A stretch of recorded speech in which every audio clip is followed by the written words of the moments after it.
Sir அப்போது ஒரு data அனலிஸ்ட்டாக இருக்கவங்களோட எந்தெந்த ஸ்கில்ஸ் எல்லாம் ஏஐயால் ஈஸியாக ரீப்ளேஸ் பண்ணிட முடியாது? இப்போது அவங்களோட பயத்துலேருந்தே ஆரம்பிச்சிடலாம் சார். இப்போ ஏஐ வந்துருச்சு, டேஷ்போர்ட் அதுவே கிரியேட் பண்ணுது, எக்ஸல்லேருந்து ரிப்போர்ட் அதுவே கொடுக்குது, அப்போ எல்லாமே அதுவே பண்ணிச்சுன்னா டேட்டா அனலிஸ்ட்டுக்கு ஜாபே இருக்காதான்னு வைப்படுறாங்க. சார் உண்மையாக சார், இப்போ நம்ம பேசுனதில் சில ஒர்க்கெல்லாம் அது பண்ணிடும், ஈஸியாக பண்ணிடும் அப்படின்னு. அப்போ என்னென்ன மாதிரியான ஒர்க்லாம் ஈஸியாக ஆட்டோமேட் பண்ணிடலாம்? எப்போவுமே வந்து ஏஐ என்ன பண்ணுனா திரும்ப பண்ணுற ஒரு வேலை இருக்கு இல்லையா, அதை மட்டும் தாங்க அது பண்ண முடியும். ஓகே சார், அப்போது இந்த ஏஐஸ் வந்து வெறும் பயமுறுத்துகிற ஸ்டேஜில் மட்டும் இல்லாமல் அது ரொம்பவே ஹெல்ப்பும் பண்ணிட்டு இருக்கு அப்படின்னு சொல்றாங்க. அப்ப எந்தெந்த வகையெல்லாம் ஹெல்ப் பண்ணிட்டு? நான் தான் உங்கள்கிட்ட முன்னாடி சொல்றேன், நான் உங்களோட வெங்கட்டுங்க. வேர்ல்ட்ல வந்து 250 எக்ஸ்பர்ட்ஸ்ல நானும் ஒருத்தங்க மைக்ரோசாஃப்டோட ஓனர் கிட்ட இருந்து அவார்டு வாங்கியிருக்கேன். இது இல்லாம வந்து நான் ஒரு Microsoft certified, Amazon certified, Oracle certified, Intel certified, NASSCOM certified, IBM certified, international recognise எக்ஸ்பர்ட்டுங்க. ஹெச்ஆர் டெக்னாலஜியோட subject matter expert, SQL knowledge சாம்பியனுங்க and service delivery excellence manager award வாங்கினவங்க. ஐடிக்குள்ள போனவங்களா, கெரியர் கேப் இருக்கு, இல்ல நான் ஐடியில் இருக்கீங்கன்னா வந்து எல்லா சென்டருமே பார்த்தீங்கன்னா வந்து வேலை வாங்கி தருவோம், காசு கொடுங்க, இல்ல வேலைக்கு போன பின்னாடி காசு கொடுங்கன்னு சொல்லுவாங்க. கம்பெனியை ஏமாத்தி வேலை வாங்கி தருவேன்னு சொன்னா வந்து கம்பெனி எல்லாம் ஏமாத்த முடியாதுங்க. அது ஒண்ணு ஏமாத்தி காசு பறிக்கிறதுக்காக தான் அந்த மாதிரி பண்ணுவாங்க. அவங்களுக்கு தெரியும் அப்படி ஏமாத்தி போனா 2-3 மாசம் ஒன்னு துரத்தி விட்டுருவாங்கன்ட்டு. தயவு செஞ்சு நேர்மையா வேலைக்கு போகணும்னு நினைங்க. ஸ்கில்ல உண்மையாவே டெவலப் பண்ணி விடுறவன் கம்பெனி ஏமாத்தி உங்களுக்கு எங்க வேலை வாங்கி தரணும்? நேர்மையா போங்க. உங்களுக்கு எந்த கைடன்ஸ்னா நீங்க என்ன கான்டாக்ட் பண்ணலாங்க.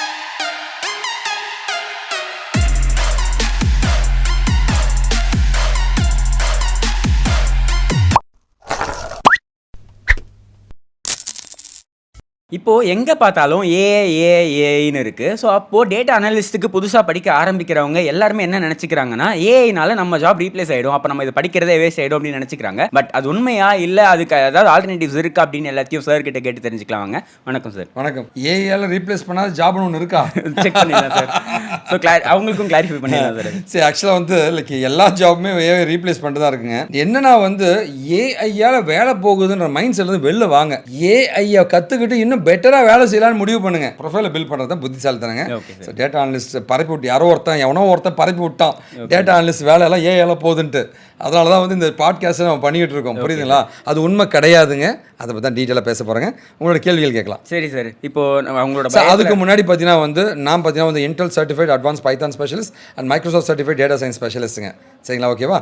ஸோ நாஸ்காமோட certified data analytics specialist. Okay sir, கேட்கலாம். வீடியோக்குள்ளே போகிறதுக்கு முன்னாடி ஒரு நல்ல விஷயத்தோட ஆரம்பிக்கலாம் அப்படின்னு நினைக்கிறேன். ஸோ இது என்னோட தம்பி குமாருங்க. இவர் பார்த்தீங்கன்னா கடலூரை சேர்ந்தவர். 2020 மெக்கானிக்கல் இன்ஜினியரிங் முடிச்சுட்டு கிட்டத்தட்ட 1.5 வருஷம் நான் ஐடி கம்பெனியில் ஒர்க்கும் பண்ணிட்டு இப்போ நேர்மையாக ஐடி கம்பெனிக்குள்ளே என்டரும் ஆயிருக்காரு. வாங்க அவரோட ஸ்பீச் பார்க்கலாம். கடலூர் டிஸ்ட்ரிக்ட்ல வரேன்.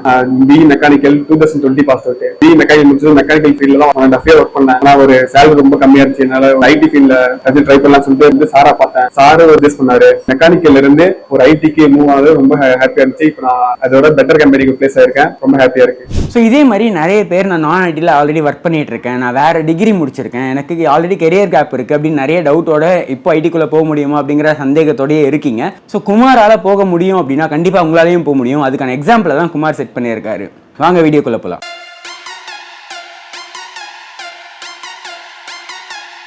சரி சார், இப்போது அவங்களோட பயத்துலேருந்தே ஆரம்பிச்சிடலாம் சார். இப்போ ஏஐ வந்துருச்சு, டேஷ்போர்ட் அதுவே கிரியேட் பண்ணுது, எக்ஸல்லேருந்து ரிப்போர்ட் அதுவே கொடுக்குது, அப்போ எல்லாமே அதுவே பண்ணிச்சுன்னா டேட்டா அனலிஸ்ட்டுக்கு ஜாபே இருக்காதான்னு வைப்படுறாங்க. உண்மையா சார்? டேட்டா அனலிஸ்டோட வேலை என்ன? அதாவது ஒரு டேட்டா இருக்கு, இந்த டேட்டாவை வந்து ஒழுங்கான டேட்டாவா இல்லையான்னு ரிசர்ச் பண்ணி க்ளீன் பண்ணுறவன் டேட்டா அனலிஸ்ட்டுங்க. ஓகே. அதுக்கப்புறமா க்ளீன் பண்ணதை வச்சு ஒரு டேஷ்போர்ட் டிசைன் பண்ணி ஒரு இன்சைட்டுன்னு சொல்கிற ஒரு விஷயத்தை இதுலேருந்து சார் பாருங்களேன், 100 ஸ்டூடெண்ட் இருக்கான். அந்த 100 ஸ்டூடெண்ட்டில் இருந்து 10 பேர் வந்து நான் ஏஜ்லாம் கொடுக்க மாட்டேறாங்கப்பா, டேட் ஆஃப் பர்த் கொடுக்க மாட்டேறாங்கப்பா, மேக்ஸ் மார்க் தர மாட்டேறாங்கப்பா, இந்த மாதிரி தான் இருக்குன்னா அந்த டேட்டாவெல்லாம் க்ளீனப் பண்ணுற ஒரு வேலையை செஞ்சுட்டு நார்மலைஸ் பண்ணி எல்லாம் க்ளீனப் பண்ணிவிட்டு இதை வச்சு யார் ஃபஸ்ட்டு மார்க் எடுத்திருக்கான், யார் செகண்ட் மார்க் எடுத்திருக்கான், எப்படி இந்த கிளாஸில் இருக்கிற பசங்களாம் படிச்சிருக்காங்கன்னு ஒரு அனலைசிஸை தர டேஷ்போர்ட் டிசைனிங் பண்ணுறவங்க தான் டேட்டா அனலிஸ்ட்டுங்க. ஓகே. இது டேட்டா அனாலிட்டிக்ஸ்னு சொல்லலாம். சரிங்களா? ஃபர்ஸ்ட் கேள்வி, இந்த ஒர்க்கை வந்து ஒரு கொரி மூலமாக எழுதுவாங்க, இல்லை இது ஒரு ஃபங்க்ஷனாலிட்டி எழுதுவாங்க. இப்போ என்ன பண்ணியிருக்காங்கன்னா இது எல்லாமே ஒரு ஏஐ டூல் வந்துருச்சுங்க. பவர் பிஐ, டேப்லெட்லாம் ஒரு பவர்ஃபுல்லான ஏஐ டூலுங்க.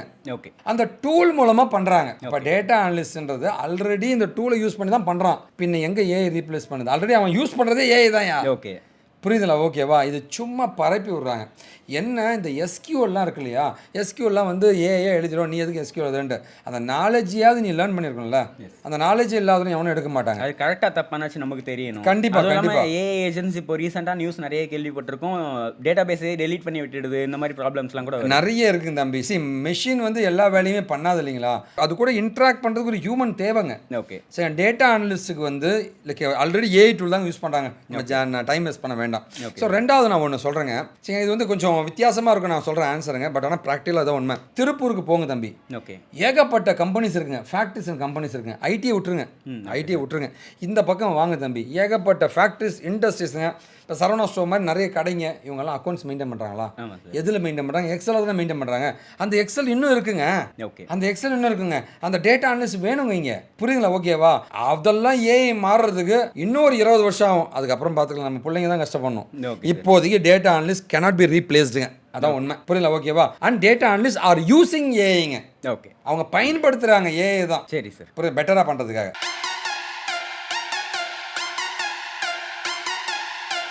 சார் இப்போ நம்ம பேசுனதுல சில ஒர்க்கெல்லாம் அது பண்ணிடும், ஈஸியாக பண்ணிடும் அப்படின்னு. அப்போ என்னென்ன மாதிரியான ஒர்க்லாம் ஈஸியாக ஆட்டோமேட் பண்ணிடலாம்? எப்பவுமே வந்து ஏஐ என்ன பண்ணுனா திரும்ப பண்ணுற ஒரு வேலை இருக்கு இல்லையா, அதை மட்டும் தாங்க அது பண்ண முடியும். ஓகே, புரியுது? புதுசாக ஒரு விஷயம் அப்படின்னும் போது அதுக்கும் இன்டெலிஜென்ஸ் சிஸ்டம் இருக்குண்ணா, இல்லைன்னு சொல்லக்கூடாதுங்க. பட் ஆனால் வந்து இன்னும் அது இன்கார்பரேட் பண்ணுறோம் எஃபெக்டிவாக வரல.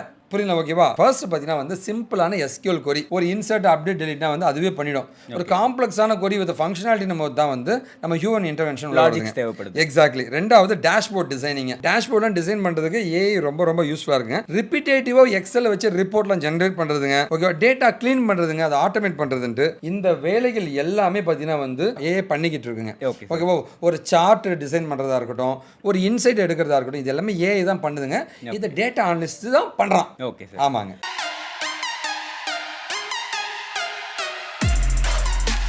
சார் ஒரு டேட்டா அனலிஸ்ட்டாக இருக்கவங்களோட எந்தெந்த ஸ்கில்ஸ் எல்லாம் ஏஐயால் ஈஸியாக ரீப்ளேஸ் பண்ணிட முடியாது? ஸோ ஃபர்ஸ்ட் பார்த்தீங்கன்னா வந்து பிஸ்னஸ் அண்டர்ஸ்டாண்டிங். ஒரு கிளைண்ட்டுக்கு இது தேவை இல்லை அப்படின்ற மாதிரி வந்து நிறைய விஷயங்கள் இருக்கும் தம்பி. ஓகேவா? நம்ம எல்லா இன்ஃபர்மேஷனும் கொடுத்தா தான் ஏஐ வேலை செய்யும். சில இன்ஃபர்மேஷன் கொடுக்கலாம், ஏஐ வேலை செய்யாது. ஆனால் மனுஷன் அப்படி கிடையாது. அவன் ஒரு ப்ராக்டிக்கல் நாலேஜ் இருக்கும், அவனோட அனுபவம் இருக்குங்க. அது மூலமாக சில விஷயங்கள்லாம் அவனே பிளான் பண்ணுவான். Business understanding. ரெண்டாவது பார்த்தீங்கன்னா வந்து ஸ்டேக் ஹோல்டர் கூட கம்யூனிகேஷனுங்க. இப்போ என்னதான் வந்து உங்களோட ஏஐ வந்திருந்தாலும் கிளைண்ட்டிட்ட பேசுமாது நாம தான் வந்து சார் இந்த ஸ்டேட்டஸ் இது முடிஞ்சிருக்கு சார், இது பண்ணணும் சார் அப்படின்னு மனுஷன் தான் பேச முடியும். அந்த ஏஐயோட அண்டர்ஸ்டாண்டிங்க்கு ஓனர்ஸ்லாம் வந்திருப்பாங்களான்னு கேட்டிங்கன்னா இன்னுமே இல்லை. அவங்களுக்கு ஏஐனா என்னன்னு தெரியாதவங்களும் இன்னுமே. எக்ஸாக்ட்லி. இன்னும் இந்தியாவுக்குள்ள வரதுக்கு பல வருஷம் ஆகும் தம்பி. ஓகேவா? இது இல்லாமல் பார்த்தீங்கன்னா வந்து இந்த டேட்டா வச்சு ஸ்டோரி டெல்லிங் பண்ணுறதா இருக்கட்டும், ஒரு ஸ்ட்ராட்டஜிக்காக ஒரு இடத்துல ஒரு டெசிஷனை எடுக்கிறதா இருந்தால், இப்போ நானே பண்ணிட்டு இருக்கேன், ஒரு ப்ராஜெக்ட் பண்ணிட்டு இருக்கேன். ஏஐ வந்து ஒரு சஜஷன் கொடுக்குது, நம்ம வந்து இது கரெக்டாக இல்லையா நம்ம இவாலுவேட் பண்ணி நம்ம வேணும், இல்லை ஏஐ போட்டிங்கன்னா அது பாட்டுக்கு பண்ணி தப்பாக பண்ணி விட்ருவோம். புரியுங்களா? ஓகேவா? ஸோ இந்த மாதிரி ஏரியாஸ் எல்லாமே வந்து மனுஷனோட இன்டர்வென்ஷன் இல்லாமல் ஏஐ வேலை செய்யாது. சரிங்களா? ஓகே, ஏஐ அங்கே பயன்படுத்த முடியாது. அண்ட் ரெண்டாவது அதனால் டேட்டா அனலிஸ்ட் வேணும். ஓகே, எப்படி இருந்தாலும் எமோஷன்ஸ் ப்ளஸ் லாஜிக் இங்கே தேவைப்படுது. Exactly. Business understanding, communication, decision making, AI can be replace.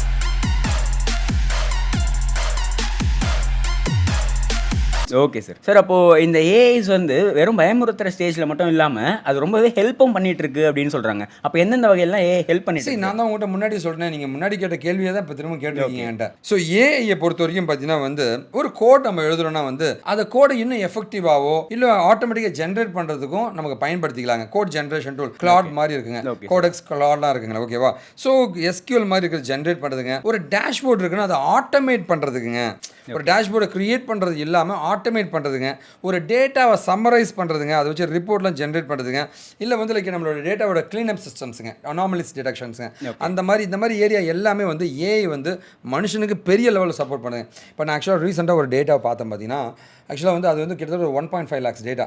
Okay sir. என்ன தான் வந்து நம்ம எஸ்கியூஎல் கொரிலாம் எழுதினாலுமே வந்து இட் டேக்ஸ் லாட் ஆஃப் டைமுங்க டு ரைட் தி கொரிஸுங்க. அந்த கொரியை ரைட் பண்ணுறதும் கஷ்டங்க, அந்த டேட்டா ஃபெச் பண்ணுறதும் கஷ்டங்க, அது கரெக்டாக இருக்கான்னு இவாலுவேட் பண்ணுறதும் கஷ்டங்க. அதுக்கெல்லாம் ஏஐ நான் சூப்பராக யூஸ் பண்ணி நான் பண்ணிட்டேங்க. ஓகே, அதனால் பயங்கர யூஸ்ஃபுல்லாக இருக்கும்.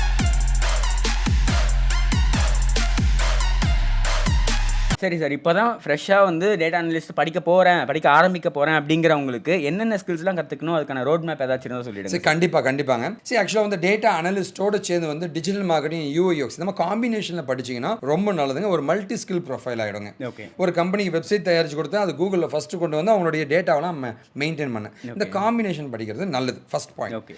ரெண்டாவது பார்த்தீங்கன்னா இது ஒரு ரோட் மேப் எப்படி இருக்குன்னு கேட்டிங்கன்னா வந்து ஒரு ஆக்சுவலாக வந்து பைத்தான், ஏன்னா ஏஐக்கு தேவையே பைத்தான் தாங்க. இந்த பைத்தான் நீங்கள் லேர்ன் பண்ணிக்கங்க. ஸோ நம்ம கம்பெனியில் இந்த மாதிரி தான் நடத்துகிறோம் சொல்லிடுங்க. SQL டேட்டாவில் எப்படி ஃபெச் பண்ணுறது, டேட்டாவில் எப்படி ஸ்டோர் பண்ணுறது, SQL. பைத்தானுக்கு ப்ரோக்ராமிங்க்கு SQL, டேட்டாவில் மேனிபுலேட் பண்ணுறதுங்க எக்ஸல். இந்த டேட்டாவெலாம் வச்சு ஒரு நான் கோடிங்கில் எப்படி வந்து டூல் மூலம் யூஸ் பண்ணுறது. இந்த மூணுமே லேர்ன் பண்ணிக்கிட்டு இது வந்து ஏஐ டூல்னு சொல்லக்கூடிய ஒரு பவர்ஃபுல் டூலாக இருக்கிற பவர் பிஐ, மைக்ரோசாஃப்டோட பவர் பிஐ லேர்ன் பண்ணிட்டு அது கூட டேப்லியூ. ஓகே. சரிங்களா, இதுவுமே ஒரு ஏஐ டூலுங்க, ஒரு பிஸ்னஸ் இன்டெலிஜென்ஸ் டூலுங்க. இது எல்லாமே லேர்ன் பண்ணும்போது செம்ம எக்ஸ்பர்டைஸ் ஆகிடுங்க. போதுமானான்னு கேட்டால் கிடையாது. இப்போ அடுத்து ஜென்ரேட்டிவ் ஏஐ வந்துச்சுங்க. அப்போ ஜென்ரேட்டிவ் ஏஐனா என்னன்னு லேர்ன் பண்ணிட்டு அது கூட பார்த்தீங்கன்னா வந்து லைக் ஏஐ ஏஜென்ட்ஸுங்க, ஏஜென்டிக் ஏஐன்னு சொல்லுவாங்க. இதுவுமே லேர்ன் பண்ணி ஒரு கம்ப்ளீட்டாக ஒரு டேட்டா அனலிட்டிக்ஸ் இன்ஜினியராக நம்ம மாற முடியுங்க. ஓகே. நான் திரும்ப சொல்கிறேன், AI can be replaced, data analyst can be replaced by an AI. Data analyst is using AI. Okay. இதான் உண்மைங்க.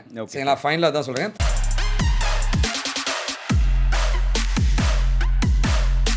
நீங்கள் எங்கிட்ட படிக்கணும், டெக்னாலஜி லேர்ன் பண்ணி ஆசைப்பட்டீங்கன்னா என்னோட contact number, mail ID, Instagram கொடுத்துட்டேன். கண்டிப்பாக நீங்கள் காண்டாக்ட் பண்ணலாங்க. நிறைய கேள்விகள் கேட்டேன். தேங்க்யூ. ஸோ நம்பிக்கையோட போகிறோம், நாம ஜெயிப்போங்க. வெற்றி நமதாகட்டும். நன்றி. வாழ்க தமிழ். நன்றி தமிழ். இப்போ நம்ம பார்த்த பாட்காஸ்ட் ரிலேட்டடாக நிறைய கொஷின்ஸை கமெண்ட் செக்ஷனில் கேட்டிருக்கீங்க. வாங்க அதுக்கான ஆன்சர் ஒவ்வொன்றா பார்க்கலாம். So first, entry level data analyst jobs reduce ஆகுமா ஏஐனால அப்படின்னு கேட்டிருக்கீங்க. ஸோ கண்டிப்பாக பேசிக் ரிப்போர்ட்டிங் ரோல்ஸ் வந்து ரெடியூஸ் ஆகலாம். பட் அட்வான்ஸ் அனலிஸ்ட் ரோல்ஸ் அப்படிங்கிறது எப்பவுமே கண்டினியூ ஆகிட்டு தான் இருக்கும். எக்ஸல் மட்டும் இருந்தால் அனலிஸ்டோட ஃபியூச்சர் சேஃபாக இருக்குமா அப்படின்னு கேட்டிருக்கீங்க. ஸோ கண்டிப்பாக இல்லை, ரொம்பவே ரிஸ்க்கான ஒரு பொசிஷனில் இருக்கீங்க.